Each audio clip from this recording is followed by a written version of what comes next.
Goeiemôre, baie welkom by vanoggend se erediens en dat dit 'n voorreg is dat ons as gelowiges saam met mekaar mag wees en dat dit nooit 'n geleentheid is wat ons vanselfsprekend kan aanvaar nie. Ja, hier waar ons is, daar waar jy is, daar is die Here self. Ek wil sommer so begin om jou te nooi om saam met ons te sing, lied 454. Ons sing daarvan strofe 1, 2 en 3.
Genade en vrede, ook dan vir jou, van God ons Vader, wat sy Seun na die wêreld toe gestuur het, en van Jesus Christus, die gekruisigde, en van die Heilige Gees, wat ons aan Christus verbind. Amen. God is met ons.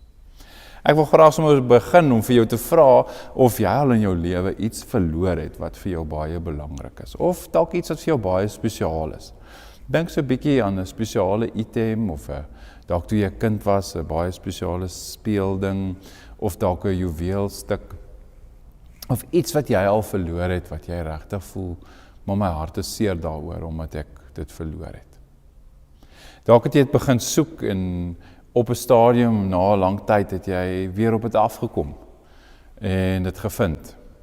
Dink aan daardie gevoel wat jy gevoel het toe jy dit gevind het en hoe dankbaar jy was dat jy dit gekry het. Nou met dit in gedagte wil ek jou graag vra, maak jou Bybel oop, dan lees ons saam daar uit Lukas 15.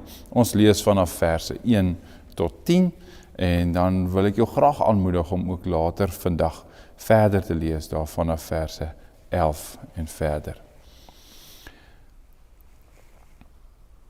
Die gelykenis van die verlore skaap. Die tollenaars en die sondaars het almal die gewoonte gehad om na Jesus te kom luister. Hierteen het die fariseërs en die skrifgeleerdes beswaar gemaak en gesê, hierdie man ontvang sondaars en eet self saam met hulle. Toe vertel Jesus vir hulle hierdie gelykenis. Sê nou een van julle, het 100 skape en een van hulle raak weg. Wat doen hy dan? Hy laat die 99 in die veld staan en gaan agter die een wat weg is, totdat hy hom kry. En as hy hom kry, is hy bly en tel hom op sy skouers. As hy by die huis kom, roep hy sy vriende en sy bure bymekaar en sê vir hulle, wees saam met my bly, want ek het my skaap wat weg was, weer gekry. Ek sê vir julle, net so sal daar ook in die hemel blydskap wees oor een sondaar wat hom bekeer, eerder as oor 99 mense wat reg doen en nie bekering nodig het nie. Dan natuurlik, daar vanaf vers 8, die volgende perikoop, die gelykenis van die verlore muntstuk. Of watter vrou wat 10 silwer muntstukke het, en die een raak weg, steek nie 'n lamp op en vee die huis uit en soek sorgvuldig totdat sy dit kry nie. En as sy dit kry, dan roep sy haar vriendinne en buurvroue bymekaar en sê, wees saam met my bly, want ek het my geld wat weggeraak het weer gekry. Ek sê vir julle, net so is daar blydskap onder die engele van God oor een sondaar wat hom bekeer. Natuurlik dan nou verse 11 is 'n derde gelykenis, die bekende gelykenis wat ons baie goed ken, die gelykenis van die verlore seun. Jy ken daardie verhaal, weet hoe hy uitgespeel het, die seun wat weggeraak het, of weggestap het van sy pa af, hom eintlik dood gewens het, sy erfdeel geëis het, en dit ook natuurlik opgemors het, en toe teruggekom het, en deur sy pa baie mooi terug ontvang is, en dat sy pa met groot blydskap hom ontvang het. So ja, hier lê hierdie 3 gelykenisse. Waar is Jesus op hierdie stadium ook in sy lewe? Dan dink ons sommer so aan, hy is op pad na Jerusalem toe, met sy disippels, eintlik met die wete oor wat gaan gebeur op die ou einde, en dis dat hy aan die kruis dan ook sou sterf. Ja, hier lê 3 gelykenisse so mooi langs mekaar, die verlore skaap, die muntstuk wat wegraak, en natuurlik die verlore seun. En begin hierdie inleiding ook so, met die tollenaars en die sondaars, wat almal die gewoonte gehad het om na Jesus te luister, en dat die godsdienstiges, die fariseërs en die skrifgeleerdes, wat sê, maar hierdie ding is vir hulle nie so gemaklik nie, dis nie vir hulle so lekker nie, en dat Jesus dan nou eintlik daardie ongemaklikheid wat hulle het, vir hulle aanspreek, of eintlik weer lê nie, om te sê, maar iewerste op grond van hierdie gelykenis, mag ons iets van God se hart verstaan. Wat baie interessant en baie kosbaar is, as ons kyk na hierdie gelykenisse, gebeur hier in die, kom ons noem dit die lydende party, gebeur daar in sy of haar lewe, ek dink nou in die eerste een, die skaap wat wegraak, of dan die muntstuk wat wegraak, of dan nou ook die verlore seun. Waar gebeur daar iets baie kosbaar, dat terwille van dit wat verlore raak, nee, terwille van die skaap wat wegraak, word hy gesoek. Daar word moeite gemaak om hom te gaan kry. Die 99 is veilig, en hierdie een skaap wat verlore is, word opgesoek. Die vrou wat haar muntstuk verloor, sy doen die moeite om hom te kry. En natuurlik die verlore seun se pa wat vir hom wag, dat hy moet huis toe kom.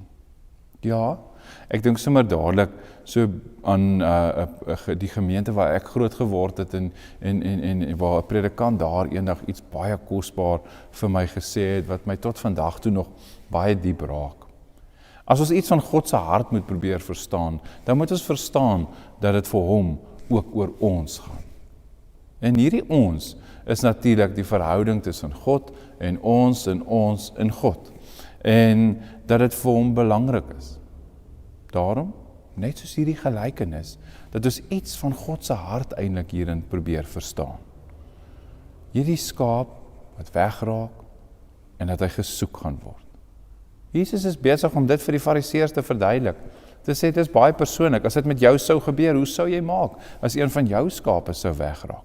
Gaan jy dit maar net los, of gaan jy regtig moeite maak om hierdie skaap weer te kry?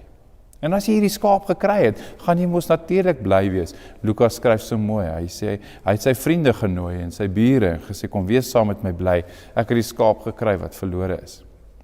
Ons kyk na die volgende gedeelte, Die vrou wat haar minste kry, sy nooi haar vriendinne, sy nooi haar buurvroue. Sy sê, kom, wees saam met my bly. Ek het die geld wat weg was, het ek weer gekry. Dan dink ek sommer so aan die doop en wat dit vir ons beteken. Wat ons doop vir ons behoort te beteken, die sakrament van die doop. In die besonder, dink ek as ek die formulier lees hier by ons in die gemeente, as ons die geleentheid het om saam die doop te vier, dan gaan dit oor God wat inisiatief neem. God wat sê, julle wat eens verlore was, dat ek julle vind, en dat daar blydskap daaroor is. Nee, dat ons nader getrek word. God wat sê, ek maak 'n verbintenis in my liefde aan julle. Dan dink ek sommer dadelik aan Paulus wat skryf vir die Korinte, nee, wat iets sê van dat die sterwe van Christus, maar ook sy dood en ook sy lewe, dra ons aan ons liggame. Ja, en die doop sê vir my ook so iets daarvan. Dit roep uiteindelik uit. En dan hierdie wonderlike voorreg, dat ons vir God saak maak. Ja, tollenaars en sondaars wat die moeite maak om te kom luister, saam met hom te eet, dis wat hulle hoor. Dat God se hart is 'n hart vir verlorenes. Dat God se hart maak saak. Dit maak saak dat hierdie verlorenes gevind sal wees. Want dit is God se hart. Kom ons bid saam. Here ons Here, baie dankie vir ons saam wees. Dankie dat ek mag weet dat ek wat verlore was, ook gevind is. En dat ek die voorreg mag hê, as ek dink aan my doop en die belofte, dat U Uself ook in die liefde aan my verbind het. Vader is wat vir my sorg, Jesus Christus, my verlosser, Heilige Gees wat in my woon, met my nuut maak, met my lei. Dankie Here, dat U hart ook so ingestel is, om my te kom opsoek. Wees met ons. Amen. Ek wil jou graag nooi, ons gaan vanoggend se saamwees afsluit, met lied 510, die bekende genade onbeskryflik groot. En mag hierdie lied ook vir jou dalk iets verwoord van God se hartklop. Onbeskryflik groot het U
Vanoggend se saamwees sluit ons af met 'n seëngroet daar uit Psalm 125.